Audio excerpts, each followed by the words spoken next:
Hello दोस्तों, स्वागत है आप सभी का हमारे यूट्यूब चैनल एबी क्रिएशन में। दोस्तों शुरुआत करेंगे आज हिंदी के नए सेशन की, जिसमें दोस्तों आपको देखने को मिलेंगे पूरे 30 क्वेश्चन।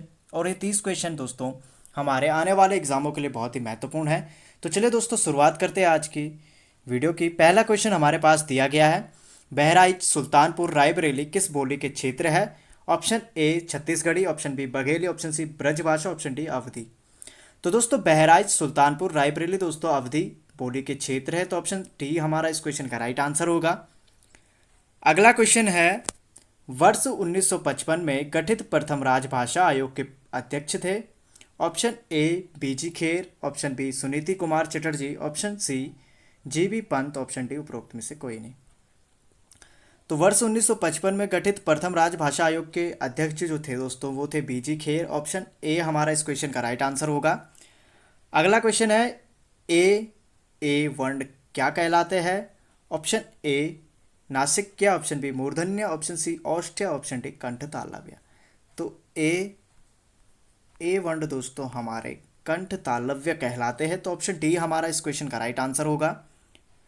अगला क्वेश्चन है, प्रयत्न के आधार पर ला किस प्रकार की ध्वनि है? जी हाँ दोस्तों, प्रयत्न के आधार पर ला किस प्रकार की ध्वनि है? ऑप्शन ए पार्श्विक, ऑप्शन बी उत्क्षिप्त, ऑप्शन सी प्रकंपित, ऑप्शन डी संघर्षहीन। तो प्रयत्न के आधार पर दोस्तों पार्श्विक ध्वनि है ला, तो ऑप्शन ए हमारा इस क्वेश्चन का राइट आंसर होगा, पार्श्विक। तो बढ़ेंगे अगले क्वेश्चन की ओर। स्वागतम में प्रयुक्त संधि का नाम है? ऑप्शन ए यण संधि, ऑप्शन बी गुण संधि, ऑप्शन सी दीर्घ संधि, ऑप्शन डी वृद्धि संधि। तो स्वागतम में प्रयुक्त संधि दोस्तों हमारी होगी यण संधि। ऑप्शन ए हमारा इस क्वेश्चन का राइट आंसर होगा, यण संधि इस क्वेश्चन का राइट आंसर होगा। तो बढ़ेंगे अगले क्वेश्चन की ओर। अगला क्वेश्चन, संस्कार शब्द में किस उपसर्ग का प्रयोग हुआ है? ऑप्शन ए सम, ऑप्शन बी सन, ऑप्शन सी सम्स, ऑप्शन डी सन्स। तो इस क्वेश्चन का राइट आंसर होगा ऑप्शन ए दोस्तों, संस्कार शब्द में उपसर्ग है, तो ऑप्शन ए हमारा इस क्वेश्चन का राइट आंसर होगा सम। तो बढ़ेंगे अगले क्वेश्चन की ओर। सावधानी शब्द में प्रयुक्त प्रत्यय है? ऑप्शन ए ई, ऑप्शन बी ई, ऑप्शन सी धानी, ऑप्शन डी आनी। तो सावधानी शब्द में प्रयुक्त प्रत्यय जो होगा वो हो जाएगा ई। जी हाँ दोस्तों, बड़ी ई हमारी सावधानी शब्द में प्रयुक्त प्रत्यय होगा। तो बढ़ेंगे अगले क्वेश्चन की ओर। सुपुरुष में कौन सा समास है? ऑप्शन ए तत्पुरुष, ऑप्शन बी अव्ययी भाव समास, ऑप्शन सी कर्मधारय समास, ऑप्शन डी द्वंद्व समास। तो सुपुरुष में दोस्तों हमारा समास होगा कर्मधारय, ऑप्शन सी हमारा इस क्वेश्चन का राइट आंसर होगा। अगला क्वेश्चन है, निम्न में से कौन सा शब्द तुर्की भाषा का है? काफ़ी इंपॉर्टेंट क्वेश्चन दोस्तों दिया गया है। ऑप्शन ए चाय, ऑप्शन बी रिक्शा, ऑप्शन सी कमरा, ऑप्शन डी कैंची।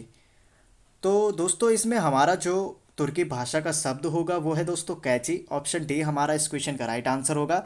इसके अलावा दोस्तों तुर्की भाषा के और भी कुछ महत्वपूर्ण शब्द हैं, जिनमें दोस्तों चाकू भी एक शब्द है, और इसके अलावा दोस्तों भी और आपका हो गया दरोगा, ये भी दोस्तों तुर्की भाषा का शब्द है। इसके अलावा दोस्तों एक महत्वपूर्ण शब्द जो कि है उर्दू। कभी कभी क्वेश्चन पूछा जाता है कि उर्दू किस भाषा का शब्द है, तो उर्दू दोस्तों आपका तुर्की भाषा का शब्द है, तो आपको ये भी ध्यान में रखना है। तो अगला क्वेश्चन है, विभावरी किस प्रकार का शब्द है? ऑप्शन ए तत्सम, ऑप्शन बी तद्भव, ऑप्शन सी देशज, ऑप्शन डी संकर। तो विभावरी दोस्तों हमारा तत्सम शब्द है, तो ऑप्शन ए हमारा इस क्वेश्चन का राइट आंसर होगा। अगला क्वेश्चन है, निम्नलिखित में से कौन सा शब्द पुल्लिंग है? ऑप्शन ए कपट, ऑप्शन बी सुंदरता, ऑप्शन सी मूर्खता, ऑप्शन डी निंद्रा। तो इसमें जो हमारा पुल्लिंग शब्द होगा ऑप्शन ए कपट दोस्तों यहाँ पे पुल्लिंग शब्द है, तो ऑप्शन ए हमारा इस क्वेश्चन का राइट आंसर होगा। अगला क्वेश्चन है, अव्यय के कितने भेद होते हैं? Option A 5, option B 4, option C 3, option D 2। तो दोस्तों अव्यय के हमारे जो भेद होते हैं दोस्तों वो होते हैं 4 भेद, तो ऑप्शन बी इस क्वेश्चन का राइट आंसर होगा। और जो 4 भेद होते हैं दोस्तों वो होते हैं क्रिया विशेषण, संबंध बोधक, समुच्चय बोधक और विस्मयादि बोधक। तो आपको ये ध्यान रखना है, 4 भेदों के जो नाम है, पहला है क्रिया विशेषण, दूसरा संबंध बोधक, तीसरा हमारा समुच्चय बोधक और चौथा जो होगा विस्मयादि बोधक। अब दोस्तों जान लेते हैं अव्यय किसे कहते हैं। तो ऐसे शब्द जिनमें लिंग वचन पुरुष कारक के कारण कोई विकार परिवर्तन नहीं आता है तो उन्हें अव्यय कहते हैं। सीधे शब्दों में कहे तो जिसमें वे ना हो उसे दोस्तों अव्यय कहते हैं। तो बढ़ेंगे अगले क्वेश्चन की ओर। अगला क्वेश्चन है काम का नाम बताने वाले शब्द को क्या कहते हैं? ऑप्शन ए संज्ञा, ऑप्शन बी सर्वनाम, ऑप्शन सी क्रिया, ऑप्शन डी क्रिया विशेषण। तो काम का नाम बताने वाले शब्द को दोस्तों क्रिया कहते हैं, तो ऑप्शन सी हमारा क्रिया यहाँ पे राइट आंसर होगा।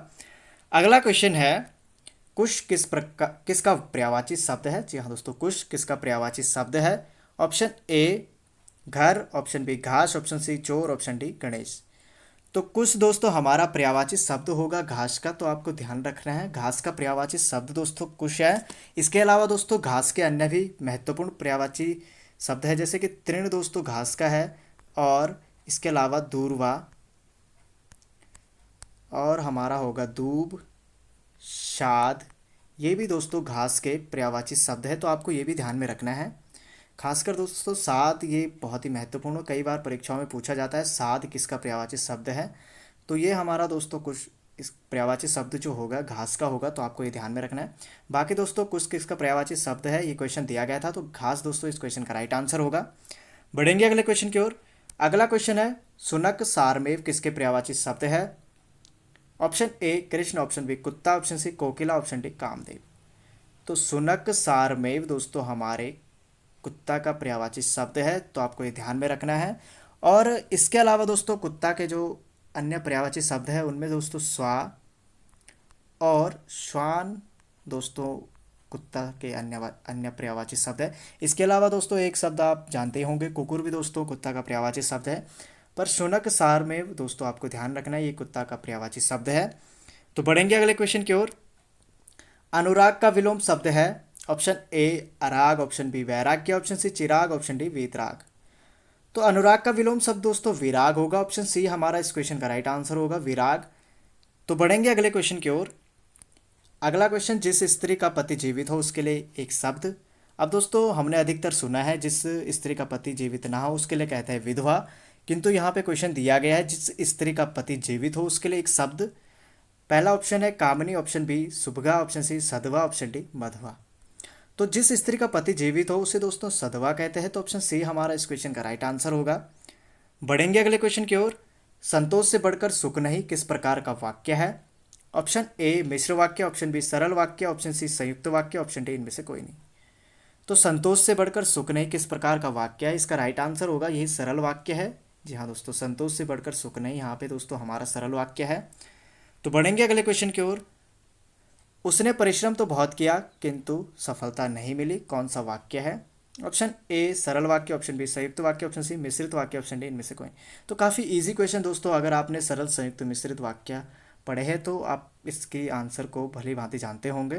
तो ये हमारा संयुक्त वाक्य होगा, क्योंकि दोस्तों यहाँ पे संयोजक का प्रयोग किया गया है। दो शब्दों जो वाक्य होते हैं बीच में उसके लिए जो दोस्तों संयोजक का प्रयोग किया गया है। यहाँ पे आप देख सकते हैं किंतु दोस्तों बीच में आया है। उसने परिश्रम तो बहुत किया किंतु सफलता नहीं मिली, तो किंतु परंतु इस प्रकार के शब्द जहाँ दोस्तों प्रयोग किए जाते हैं वहाँ दोस्तों हमारा सरल संयुक्त वाक्य होता है। तो ऑप्शन बी संयुक्त वाक्य इस क्वेश्चन का राइट आंसर होगा। अगला क्वेश्चन है युद्ध में मृत्यु पाना के लिए एक मुहावरा है। ऑप्शन ए काम आना, ऑप्शन बी काम तमाम करना, ऑप्शन सी देर हो जाना, ऑप्शन डी डेरा उठ जाना। तो दोस्तों युद्ध में मृत्यु पाना यहाँ पे शब्द दिया गया है और इसका राइट आंसर होगा काम आना, क्योंकि दोस्तों यहाँ बात की गई है युद्ध में मृत्यु पाने के लिए, तो इसका राइट आंसर काम आना ही होगा। तो ऑप्शन ए हमारा इस क्वेश्चन का राइट आंसर होगा।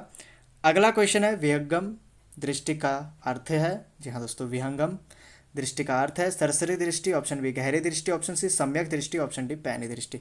तो विहंगम दृष्टि का सही अर्थ होगा दोस्तों सम्यक दृष्टि, ऑप्शन सी इस क्वेश्चन का राइट आंसर होगा।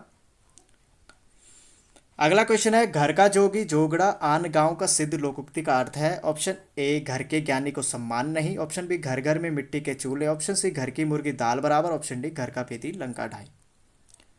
तो घर का जोगी जोगड़ा आन गांव का सिद्ध लोकोक्ति का अर्थ होगा घर के ज्ञानी को सम्मान नहीं, ऑप्शन ए हमारा इस क्वेश्चन का राइट आंसर होगा।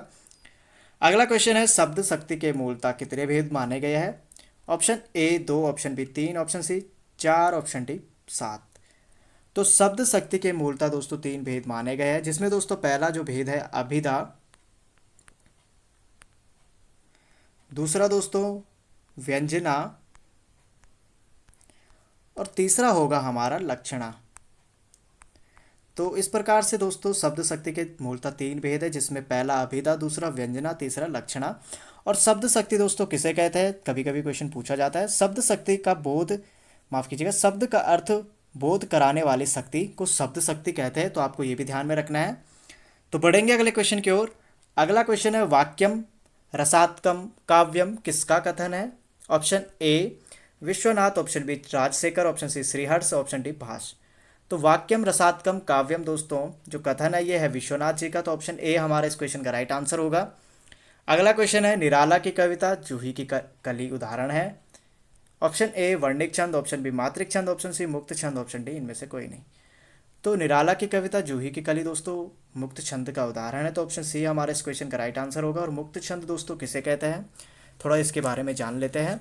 तो मुक्त छंद दोस्तों जिस विषम छंद में वर्णिक या मात्रिक प्रतिबंध ना हो, जी हाँ दोस्तों ध्यान से समझे, जिस विषम छंद में वर्णिक या मात्रिक प्रतिबंध ना हो, ना प्रत्येक चरण में वर्णों की संख्या और क्रम समान हो, और मात्राओं की कोई निश्चित व्यवस्था हो, तथा जिसमें नाद और ताल के आधार पर पंक्तियों में लय लाकर उन्हें गतिशील करने का आग्रह हो, वह दोस्तों हमारा मुक्त छंद होता है, जिसका एक उदाहरण जूही की कली है।